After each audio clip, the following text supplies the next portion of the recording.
Attention, cette vidéo va contenir beaucoup de spoils. Après ces épisodes 19 et 20, saison 2 de Nanatsu no Taizai, personne ne peut faire semblant, on est fan de Nanatsu no Taizai. Salut à tous, c'est Shark et aujourd'hui on se retrouve pour parler de pourquoi je suis fan de Nanatsu no Taizai. Donc c'est la deuxième vidéo que je fais sur cet animé, mais il est tellement bien que je me sentais obligé de vous parler de cet animé dans une vidéo qui lui est entièrement consacrée. Et sur ce, c'est parti.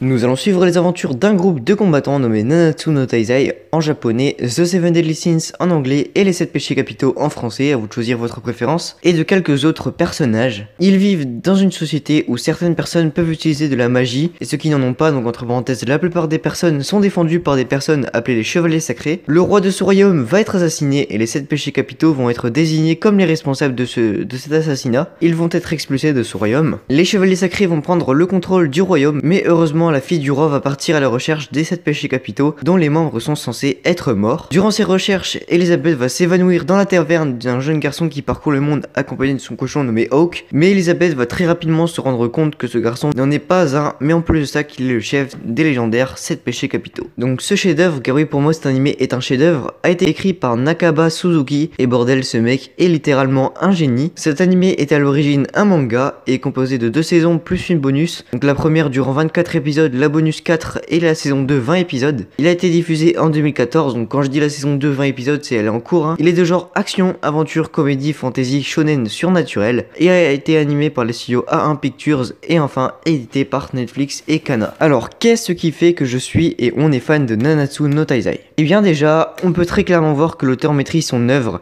car rien n'est laissé au hasard et rien n'est inutile dans ce qu'il se passe dans l'animé et dans le manga, dans l'histoire quoi. Et on voit que l'auteur sait ce qu'il fait. Ensuite, tu as un très grand nombre de personnages qui sont toujours présents dans l'histoire, si bien que tu n'as pas seulement l'impression de suivre l'histoire du personnage principal, mais celle de son groupe et de ses amis. Les personnages sont pour la plupart très bien détaillés, sauf pour Meliodas, mais c'est fait exprès car nous découvrirons plein de choses sur le passé de Meliodas durant sa saison 2. Et justement, ces personnages sont très bien écrits et surtout bien badass. Oui, bien badass, ça veut rien dire. Et surtout sont hyper badass, comme par exemple Ban qui est littéralement trop stylé car il a la particularité d'être immortel, ou plutôt la acquise. On a Escanor qui peut littéralement contrôler le soleil et posséder la puissance d'un commandement. King qui est le roi des fées, bon, je suis d'accord, ça paraît un peu ringard, mais ne vous inquiétez pas, ça fait qu'il possède une panoplie de super techniques hyper puissantes. Et enfin Meliodas qui en plus d'être le chef des Seven Deadly Sins, nous l'avons découvert dans la saison 2, il est aussi le chef des 10 commandements. Un autre point fort de cet animé est que chaque combat est plus épique que le précédent, au point d'en arriver à un combat dans lequel le personnage principal se retrouve littéralement contre les 10 commandements en même temps, alors qu'ils ont quasiment le même niveau de puissance que lui, et ensemble sont beaucoup plus forts que lui, hein, donc vous imaginez bien comment ça se finit. On en arrive à un point où je suis tellement accro à cet animé que je voudrais être le premier homme à voyager dans le futur, non pas pour savoir qui va gagner les prochains matchs de foot pour parier un max sur le match, quoique ça peut se faire, mais pour voir les prochains épisodes sans attendre. Et j'espère que la saison 2 ne va pas s'arrêter dans le feu de l'action, ça serait horrible. J'hésite d'ailleurs à lire le manga parce que jusqu'à là j'ai réussi à tenir sans me spoiler, alors que même avec Dragon Ball Super j'étais le premier à me spoiler, donc rendez-vous compte de la douille.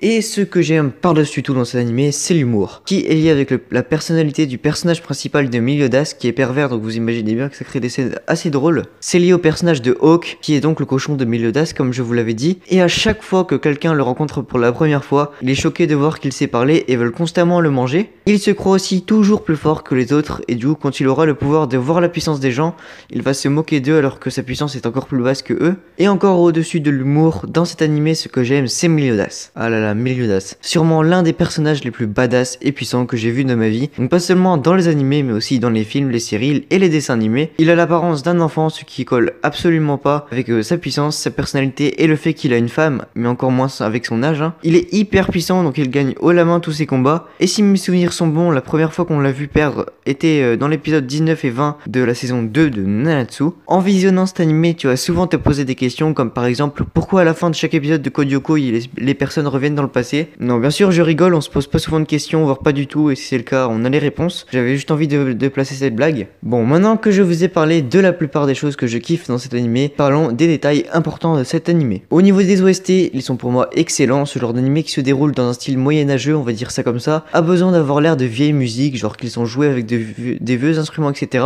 Et ils ont besoin d'être épiques pour bien accompagner les combats qui sont tout aussi épiques que les musiques, et par-dessus tout, vous mettre dans l'ambiance. Et pour le coup, les OST sont très bons et leur remplissent les caractéristiques que je vous ai citées, et parmi eux se cache sûrement l'un de mes préférés, le fameux Perfect Time.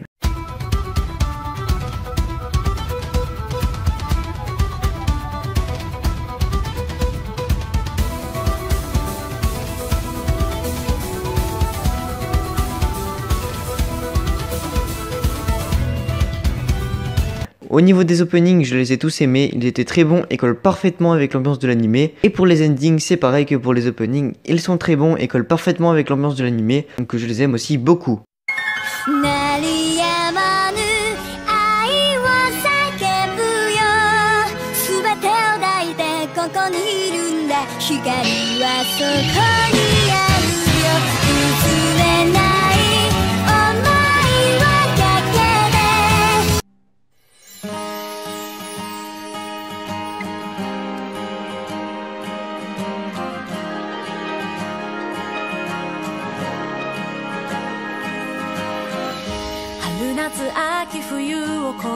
Pour ce qui est de l'animation, donc je suis d'accord, ce n'est pas très important, mais bon, c'est toujours mieux, je trouve, d'avoir un truc beau, hein. À part si s'il est pas forcément comme les autres, par exemple qu'il a des détails assez bizarres, assez pas fréquents, et que du coup il est assez original, mais sinon j'aime bien avoir une belle animation. Donc elle n'est pas différente de celle des autres animés, elle est bonne mais sans détails incroyables, sans être aussi bon que ceux de Violet Evergarden, mais ils sont quand même très bons. Et enfin, le chara-design des personnages est très bon aussi, et j'ai l'impression que pour les personnages masculins faisant partie des Nanatsu no Taizai, l'auteur a fait en sorte que le physique du personnage soit l'opposé de sa personnalité. Donc par exemple, Meliodas est sûrement le personnage le plus puissant de l'animé, et pourtant il a l'apparence d'un enfant plutôt petit, etc.